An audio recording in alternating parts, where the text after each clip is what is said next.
Yo guys, it's me, Taquito Man 64, and today we're gonna be talking about yet another Five Nights at Freddy's fan game. And I know this is my fourth Five Nights at Freddy's video in a row, and I'm probably gonna get a fifth. It depends on how I feel. But yeah, and the Fnaf fan game we're gonna be talking about is Fredbear's Backstory, which this game, I feel like I don't hear very much about this. I feel like a lot of the Fnaf fan games I talk on my channel are generally more niche than a lot of the ones that people actually know about. But yeah, and I have some opinions on this game. So yeah, I hope you guys will like this video, and remember to sit back, relax, grab you a bag of meat bites and a fizzy faz. Hit that like and subscribe button. Let's jump right into this video.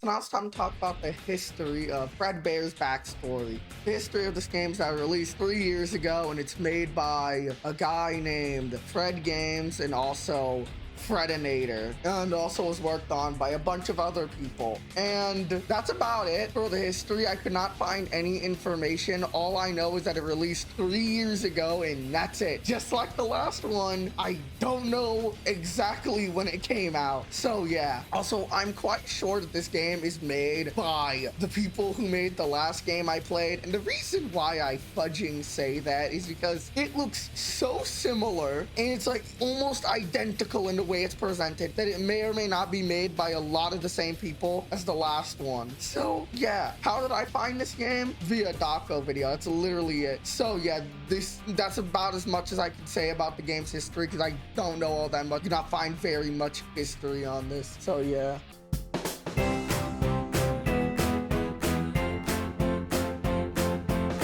So now it's time to talk about the story of Fredbear's backstory. And the story of this game is that you play as the boss of Fredbear's family diner. And you go to the diner at night to basically check on the animatronics to make sure they're actually working properly and doing proper security. But you find out that they're just a little bit rough, and you also find tapes from a paranormal investigator every night that basically tells you how to deal with all the animatronics and that they're possessed, and it is not a glitch in their system for why they're moving. That is pretty much it, because after you beat the 5 nights, no cutscene, no check. It is literally it. And I'm pretty sure when you even start night 1, you don't even get like a newspaper or something. You just start the game, which in my opinion is a little underwhelming. So I really like when Fnaf games at least give you a check or a newspaper or just some like random thing to tell you what you're doing. I just like that more. I feel like just ending the game and nothing happens is just very lame and not cool. So yeah, that is pretty much the story of Fredbear's backstory. It isn't really all that interesting in my opinion. So yeah.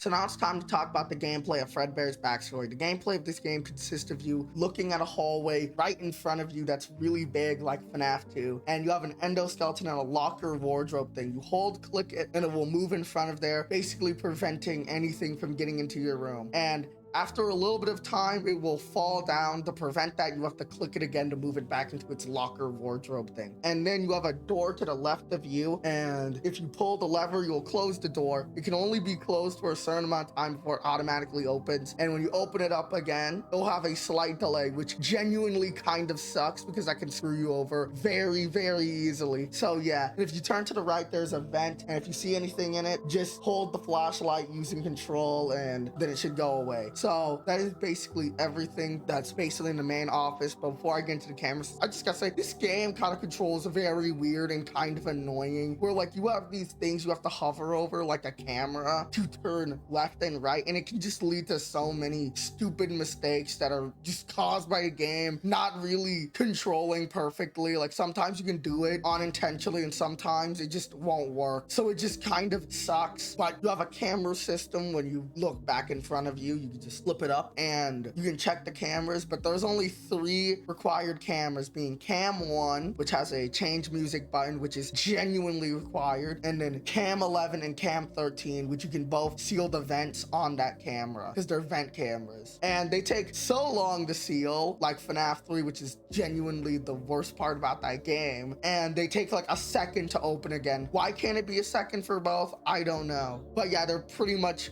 very important cameras. So yeah, and then when you leave the camera system, you can put on a mask, which is practically useless and should not be in the game because it only works for literally 1 threat. But hey, I didn't make this game. So yeah, that's pretty much the mainline gameplay, other than the fact that you have to survive till 6 a.m. Now it's time to talk about the animatronic threats, and we're gonna talk about night 1's animatronics being Spring Freddy, Spring Bonnie, and Bonnie, which I'm just gonna be honest, Spring Freddy is like genuinely one of the worst ideas, and I don't know why people still cling on to that idea. Golden Freddy is Fredbear, and Fredbear's Golden Freddy. They stated this in the game so many times. So yeah, I don't like Spring Freddy all that much. And also the mechanic is that you'll see a red warning sign in like the corner of the screen. And if you see that, immediately go to cam 1 and change that music before that mother trucker just comes in to kill you. So yeah, Spring Bonnie will go into either cam 11 or cam 13 and seal the vent on them, and they should go away. But on night 1, they can take an eternity to leave. And also, I forgot to mention this, but the vents can only be sealed for so long before they will probably automatically open. I never let the red bar go up because that probably means you're gonna die. So yeah, and normal Bonnie will go through your left door, and if you see them there, close it, and after hearing a knocking sound, open it back up because they're gone. So yeah, night 1 is a little bit intense, but the nights are very long in this game, so it just feels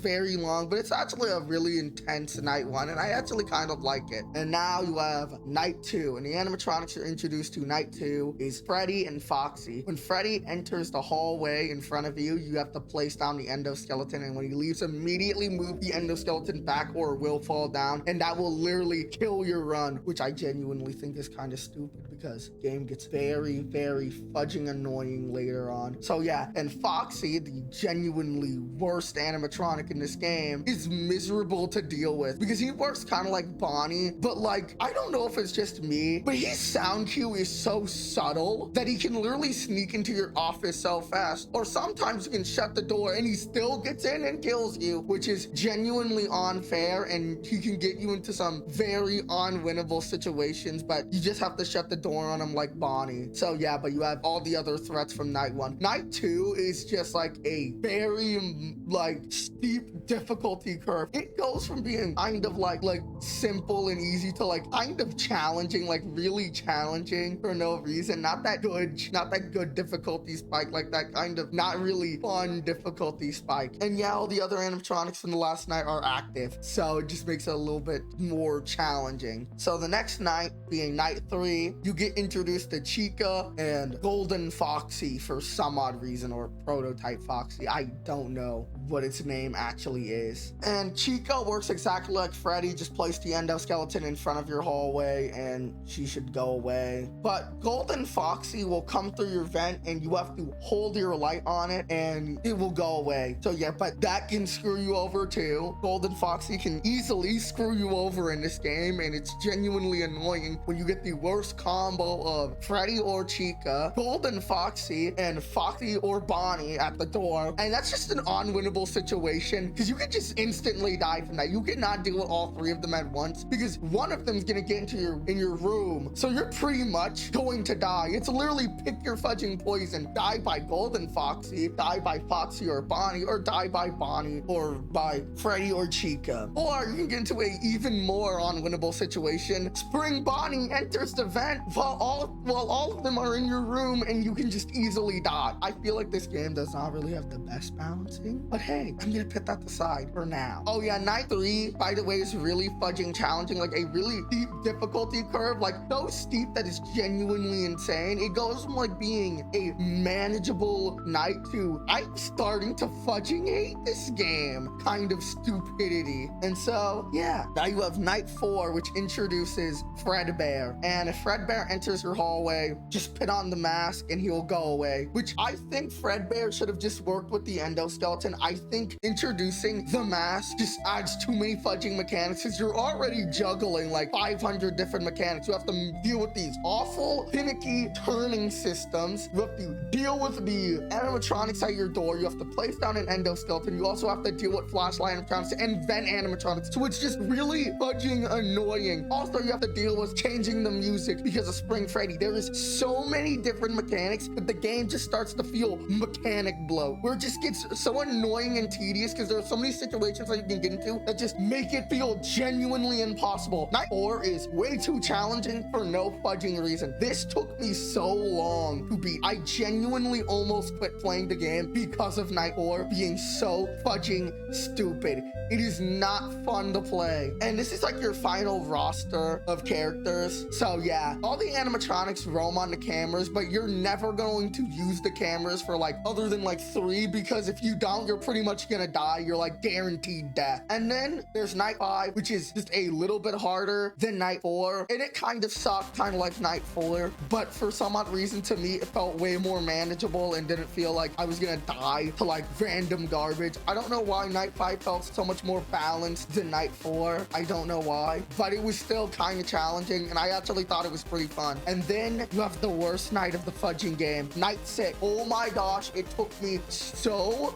fudging long to beat Night 6. It took hours because of how annoying and tedious this game is. This game gets so fudging annoying that is genuinely insane. Like, this game is so stupidly difficult to the point of where it's just like not fun. A lot of the times I died in Night 6 didn't feel like I sucked at the game. It felt like the game just forced me to die by putting me into unwinnable situations. Literally, like, you get attacked by Golden Foxy, normal Foxy, and Freddy, and you just basically can't win. And then there's also the change audio button, which genuinely sucks because, like, if that happens while Foxy is at the door, you have to prioritize the door. But if you do that because of the finicky turning system, that might just kill you and you die by Spring Freddy. So yeah, this game kind of just is very unbalanced. I don't know if it was a skill issue, maybe it was, but this game felt so incredibly unbalanced and not fun. It just felt so annoying to play because there were so many different mechanics. Like, Fredbear's fine because all he does is use the mask. He just takes 900 years to leave, which is a problem with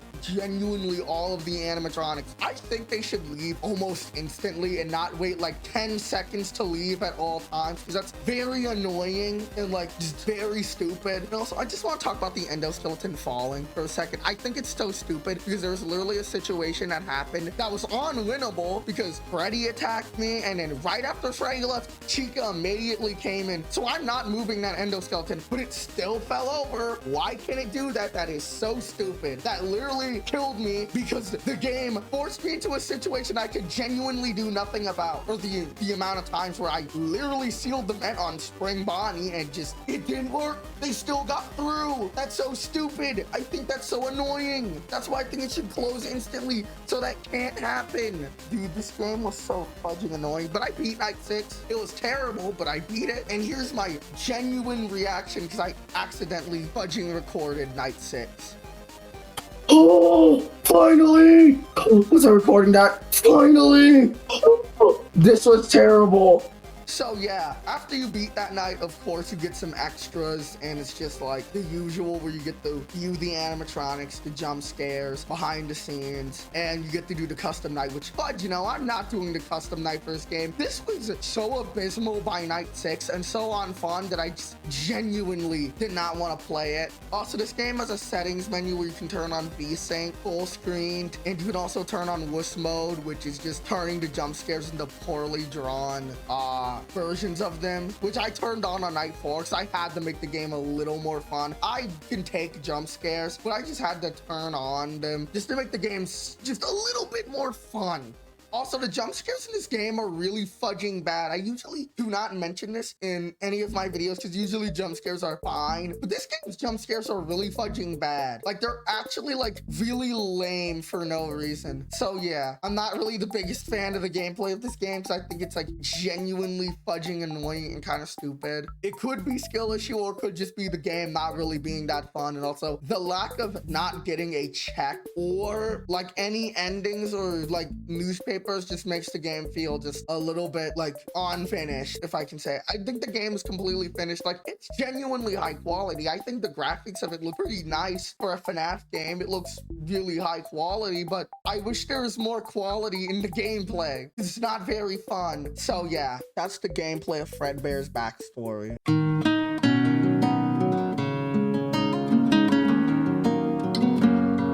So guys, I'm sorry for the mic quality being different. I am re-recording it because I did not like the end of this video. So yeah.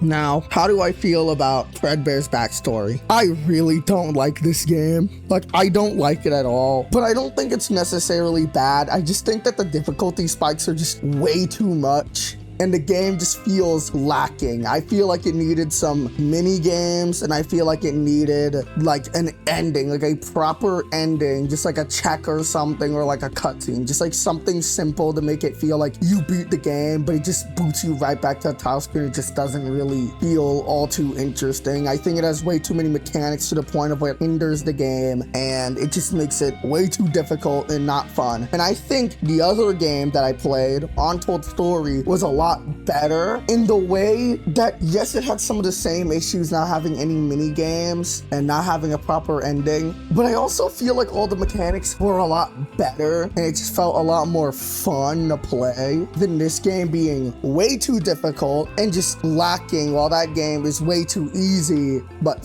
fun, but it's still lacking. That's why I think it's a little bit better. But Fredbear's backstory just really was not that fun. When I beat it, I just felt so done with the game. I just didn't want to even really play it too much. I tried to play the max mode of the game, but I just quit because I kept dying to Spring Freddy because his timer would not run out, but I would still click the button and he would still kill me anyway. And so I just quit because of that, because it was just annoying and dumb. Like, every other animatronic was manageable, but Spring Freddy just wasn't. He just was not manageable in any way because of how just like stupidly tight the timing was. So yeah.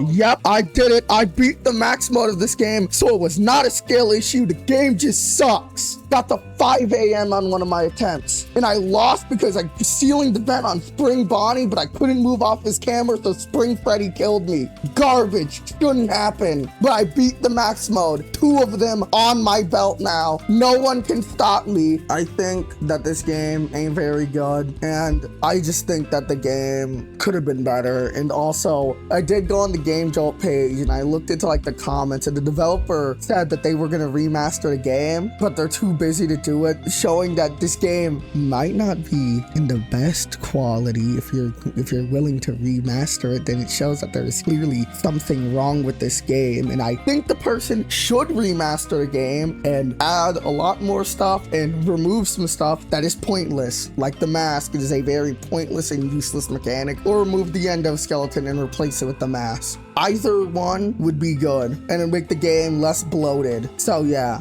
I hope you guys like this video. If you want to see more like this, pin in the comments below. Thanks for the support like always. This was your host, TaquinoMan64. See you all in the next one. Goodbye.